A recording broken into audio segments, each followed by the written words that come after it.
You know, as she mentioned, I'm grateful and proud to serve and wear our nation's cloth and uniform. And so I get asked oftentimes by different people about why is it that our military has recruiting problems? Why is it that people, the talking heads on TV and those at the highest levels of the Pentagon are saying, we just can't convince young people to come and serve in our military, and they can't figure it out. Like, oh, they just like video games, or whatever the excuses that they give. But really, when we cut to the heart of the real problem, it is that we are not, as a country, teaching our young people about how unique and special and great this country is.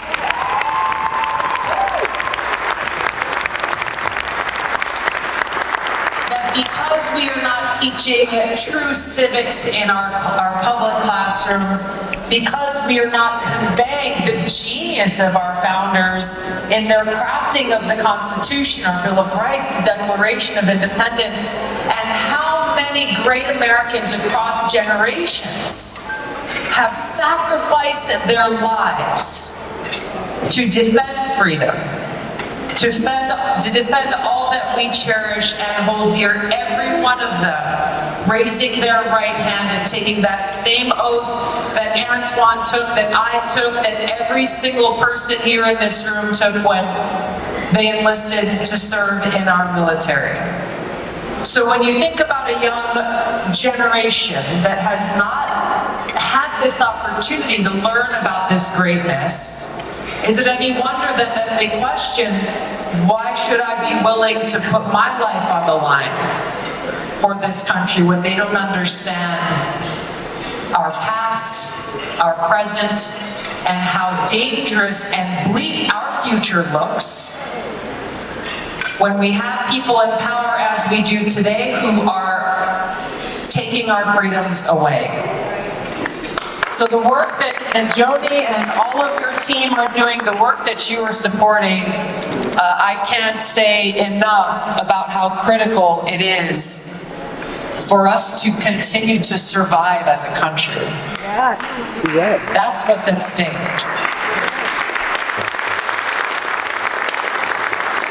I gotta tell you, Joni reached out to me, I don't know, it was over a year ago, probably, about coming and being able to join one of the 917 Society events, and I was grateful to receive the invitation. It didn't work until today, but Joni and her mission really captured my heart, because in 2020 when I ran for president, we brought stacks of these to every single town hall meeting that I held everywhere in the country. For exactly the same reason that Joni is doing this. She mentioned a little story that she heard me share before, and I'll share it with you now, which is what inspired me to do this. When I first got to Congress, I was elected in 2012,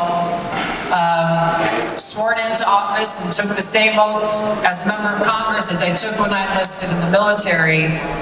And when Constitution Day came around that September, and I got an invitation that every member of Congress gets, to go down to the floor of the House and take part in reading the entire Constitution into the congressional record. I got that invitation. I said, gosh, this is such a great opportunity, such a great reminder, because I know that there are not many people serving in that place who have not read it. And more importantly, it's essential to have that annual reminder. This isn't just an oath you take once and then you file it away and then you forget about it. This is a constant reminder of how our founders laid down in the Constitution the limited role of government, but how easily that's forgotten. So I went down, I was excited to participate on the day that it happened. There weren't too many people on the House floor. And so I went and I read my section of the Constitution.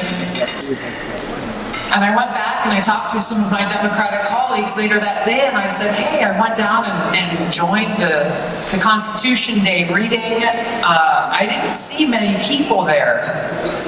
Did you not get the memo? And the response I got made me sad. It made me sad. I was given a bit of a chiding, condescending look and said, Tulsi, you're new around here. You don't quite know the way this place works. That annual reading of the Constitution, that's a right-wing conservative Republican thing, and we just don't participate. It really struck me, because at that point I had been deployed a couple times to the Middle East. I served in a medical unit. I had seen firsthand through my brothers and sisters the cost of war. That oath means something powerful to me. And it's something I carry with me every day. And to hear a member of Congress who also took that oath so easily dismiss it as some partisan thing, as some right-wing conservative thing, it really was disheartening. And as time went on, I never forgot that conversation or that moment, because as we know, the tree is known through its fruits. And those who so easily dismiss the Constitution are some of the very same people who are easily abusing their power and doing their very best to undermine the Constitution just to hold on to power today.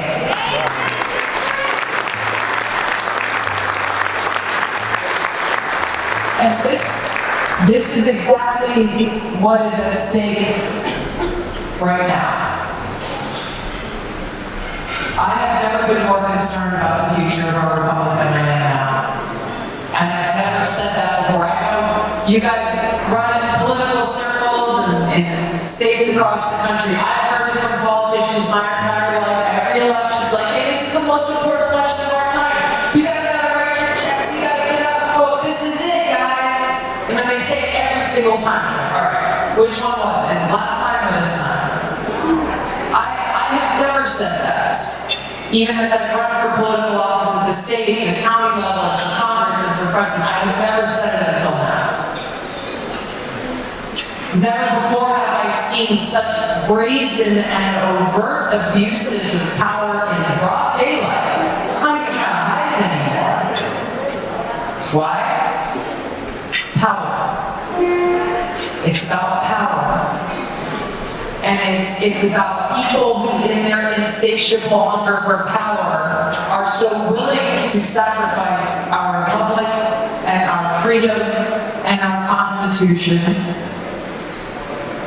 so readily conveying how little they care about who we are as a country and what we stand for as Americans.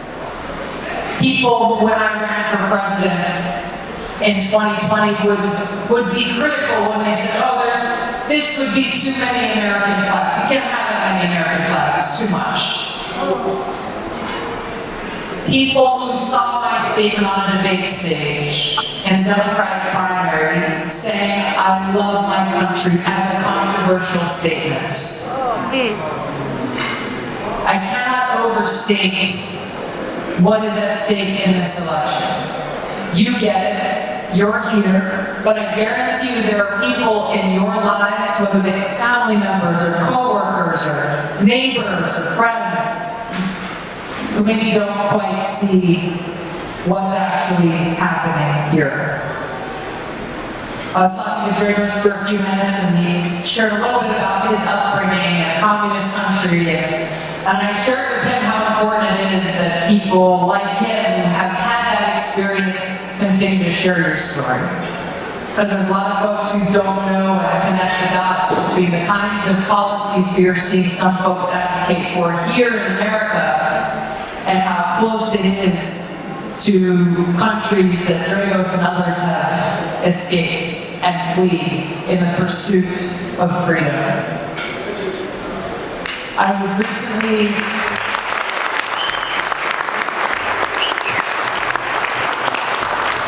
back home in Hawaii. We live about a mile down the street from the main Marine Corps base there. My husband and I go to the gym and work out there in the mornings. And so one morning, not that long ago, I was running around the track.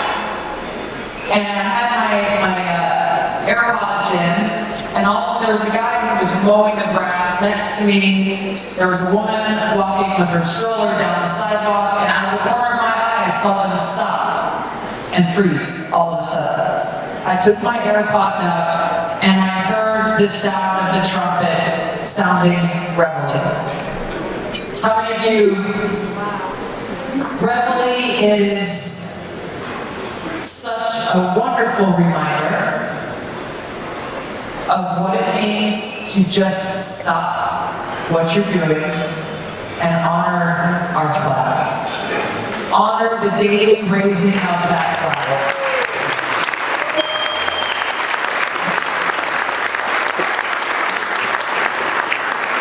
Because we have to remember. We have to remember what our flag represents.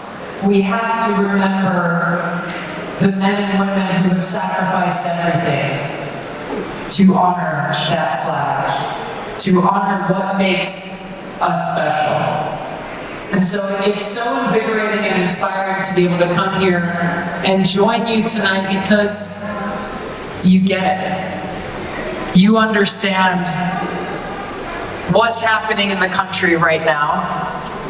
You saw, maybe a few of you saw an MSNBC clip from the other day where a woman was on their air sitting with a panel of people at the table talking about these crazy Republicans who somehow believe that our rights come from God. Did you guys see this? Who saw this? A few of you saw it. If you didn't see it, it's worth looking up because you might not believe the words I'm telling you right now. And the people sitting around the panel with her were looking at her with a serious face and nodding their heads like, oh yeah, this is a very big concern. She's clearly never read the Declaration of Independence. I wouldn't have believed it if I hadn't seen it myself. And as funny as it is, it's a wake-up call. These are people who are put on television because supposedly they have something of value to say, but who have no idea what our most fundamental founding documents are about. Have no idea why they told us. And it's because of moments like this why they knew it was important to include those words, to remind us for all of time that our inalienable rights are bestowed upon us by our Creator, so that we know and those in government know that none of them can take those inalienable rights away from us.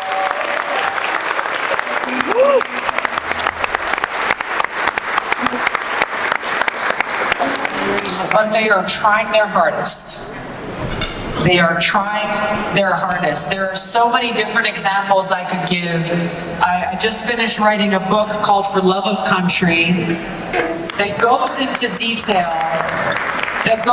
detail about some of these different examples. The things that are being done to undermine our freedom. And I gotta tell you, I sent it to the printer about a week and a half ago, and it was tough because all the way up until that last edit, that last proofread, there were new things happening that I was trying to add to the book because it is a non-stop barrage. We look at the Supreme Court ruling that just happened, thankfully, unanimously reminding people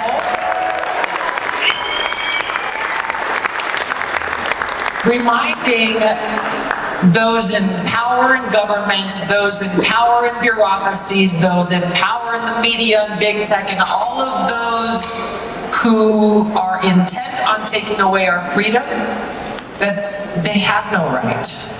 They have no right to unilaterally try to tell us who we are and are not allowed to vote for. They are not allowed to decide who gets to be on the ballot and who doesn't.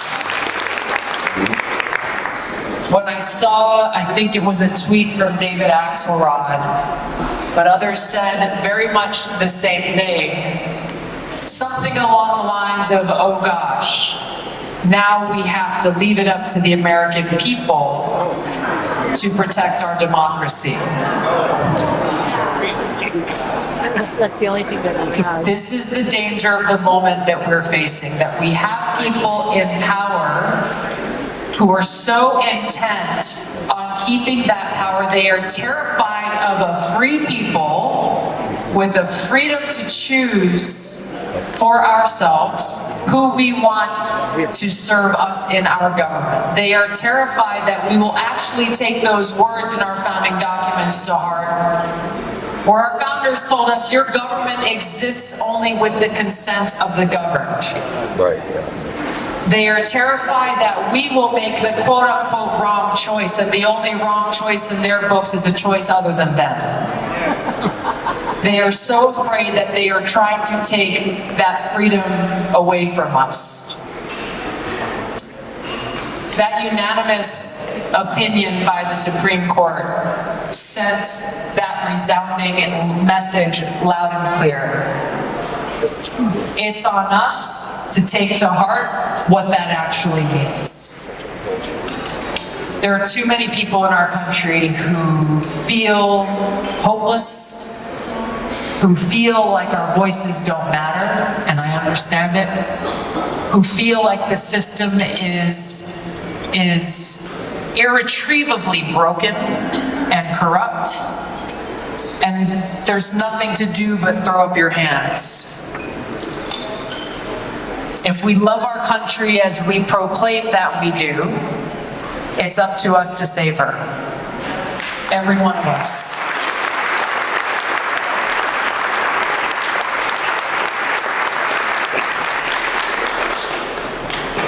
At a minimum, it's about casting our vote. But every single one of you here has an incredible sphere of influence of people who also need to recognize that mandate and that importance and that responsibility that we carry as citizens in this country.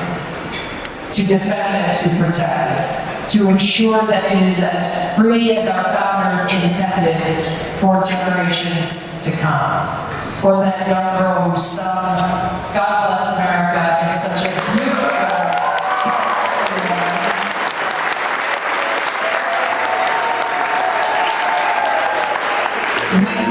to get past a time where young people who are going to school and going to college are questioning the relevance of the Constitution today. Wondering whether or not free speech is worth protecting. Back in the day, organizations like the ACLU took that seriously. They were willing to stand up and put their own reputations on the line to protect free speech, even free speech that they didn't like. Speech that they found to be abhorrent. Well, as you know, roughly around 2016, the ACLU changed their policies and rules to say they will only protect speech that they agree with. So those warriors of freedom, those who were willing to put themselves, their reputations on the line to defend free speech, even for those whose speech they don't like, have become fewer and fewer. And the power of those who are trying to suppress free speech has grown. We can't deny what is happening when we have people in our government using our law enforcement agencies to get big tech, sometimes willingly, sometimes unwillingly, to censor our voices.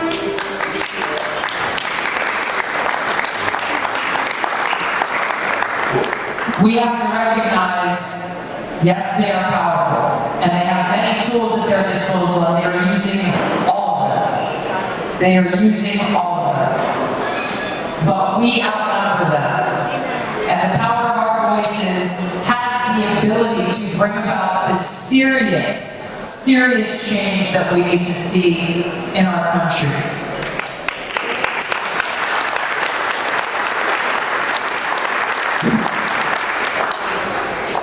I'm so glad our President Abraham Lincoln is here with us tonight. Because he's shared a lot of wise words over the years that are just as relevant to us here today as they were when they were spoken. But on one particular day, and I'm sure you remember this clearly, on January 27th of 1838, President Lincoln delivered a speech to the Young Men's Lyceum of Springfield, Illinois. And part of that speech, he issued a warning. Quote, "At what point then is the approach of danger to be accepted? I answer, if it ever reach us, it must spring up amongst us. It cannot come from abroad. If destruction is our lot, we must ourselves be its author and finisher. As a nation of free men, we must live through all time or die by suicide." The greatest threat to our republic is coming from within.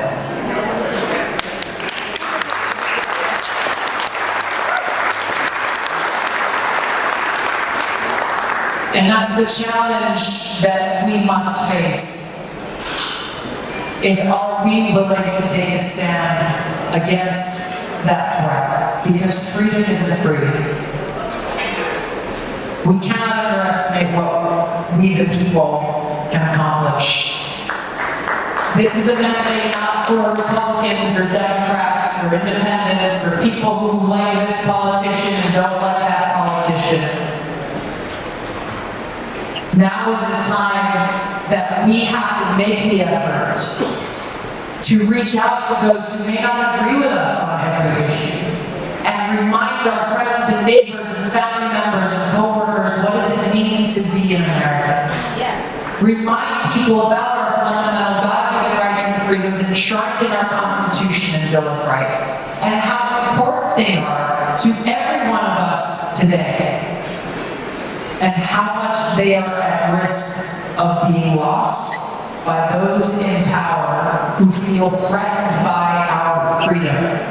Whether it is our freedom of speech and ability to express ourselves, our freedom of religion and ability to express our faith and worship God in the way that we choose, or our freedom and right found in the Second Amendment to not only defend ourselves and our loved ones, to be that check on the power of the tyrannical government.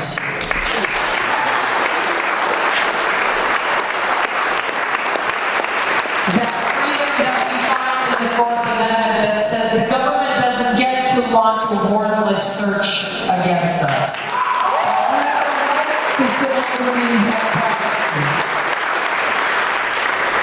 That our government has no right to use our own national security agencies against our fellow Americans.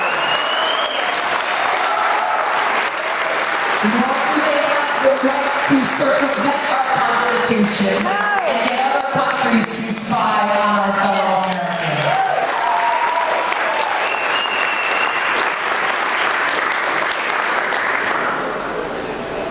I love our country deeply.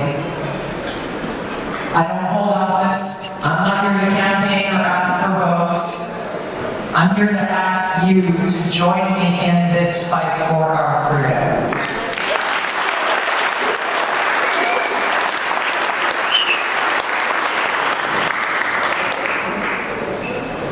We need to sound the alarm to those who aren't yet hearing it. It's what I'm dedicating my life to between now and November 5th.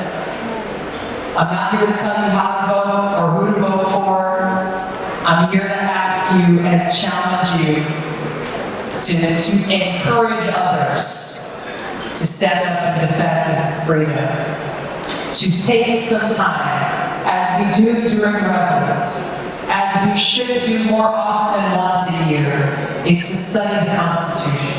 Look at the Federalist Papers. Understand how powerful that vision was our founders had for our country, and how critical it is for every one of us to continue that legacy as we strive to be that more perfect union together as Americans who love this country deeply.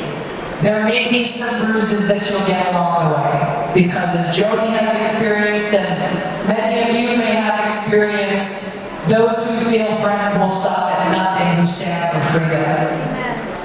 put on that suit of armor and know that we stand on the right side. And take on that fight. Because those in power today are leading our great nation toward that suicide that Abraham Lincoln warned us about. And if we don't act now, at some point in the future, we will look back on this moment, right now, in 2024, and think, well, if only someone had warned us. We cannot allow that to happen. It is by God's grace that we are free, and we must do all that we can to remain free. God bless you all. Thank you so much for being here tonight.